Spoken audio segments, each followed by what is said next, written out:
नमस्कार, राम राम मंडळी. कशा आहात तुम्ही सगळे? स्वागत आहे तुमचं माझ्या अजून एका नवीन ब्लॉगमध्ये. तर आजची रेसिपी थंबनेलवरून तुम्हाला समजलंच असेल. तर आजची रेसिपी आहे आपली मस्त अशी सुरमई करी. तर ही करी बनवण्यासाठी खूपच कमी आणि झणझणाट आणि भन्नाट होते आणि चमचमीत अशी बनण्यासाठी थोड्याच टिप्स आहेत. ब्लॉग छोटाच आहे पण महत्त्वाचा आहे. तुम्ही नक्कीच शेवटपर्यंत बघा.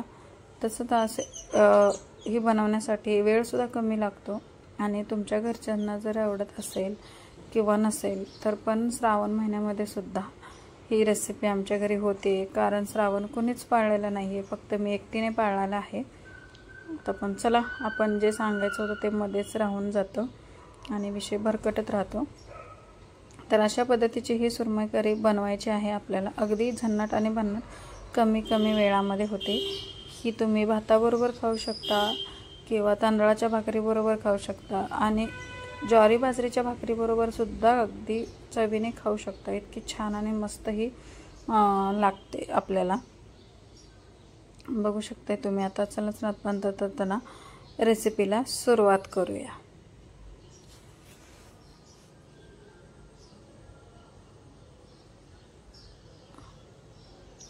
तर इथे आहे ना सुरमई घेतलेली, अर्धा किलो होईल इतकी सुरमई आहे.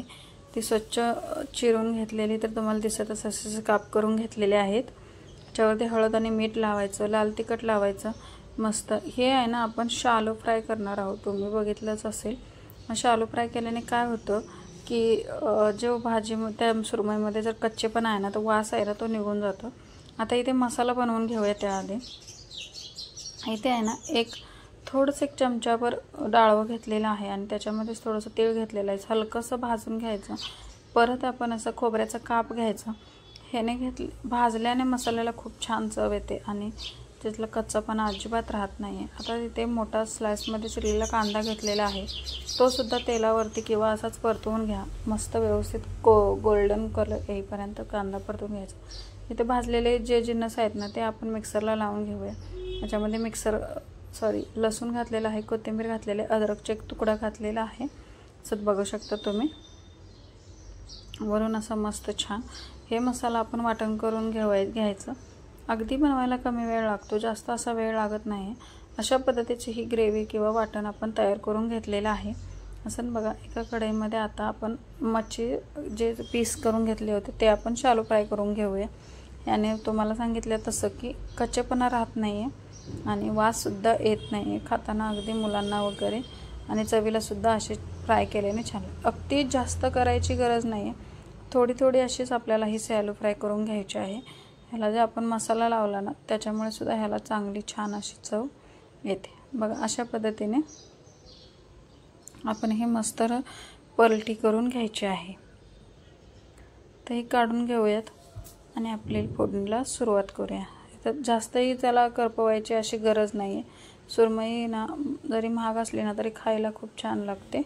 त्याच्यामुळे तुम्ही नक्की एकदा ही रेसिपी ट्राय करा आणि शेवटपर्यंत बघा.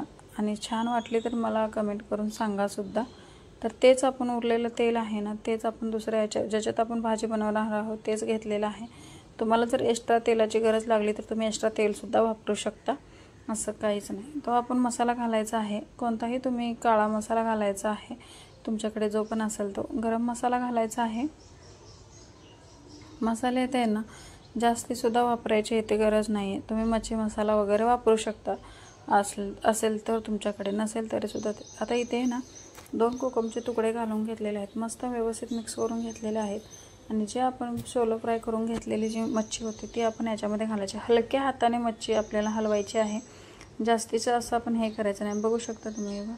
गरम पाणी केलेलं आहे. जितका तुम्हाला आता रस्सा हवा असेल तितका तुम्ही वाढवू शकता किंवा कमी करू शकता. ग्रेव्हीसुद्धा बनवू शकता. चवीनुसार थोडंसं मीठ घालायचं आहे. मीठ आधीसुद्धा घातलं होतं त्यानुसार थोडंसं मीठ घालायचं.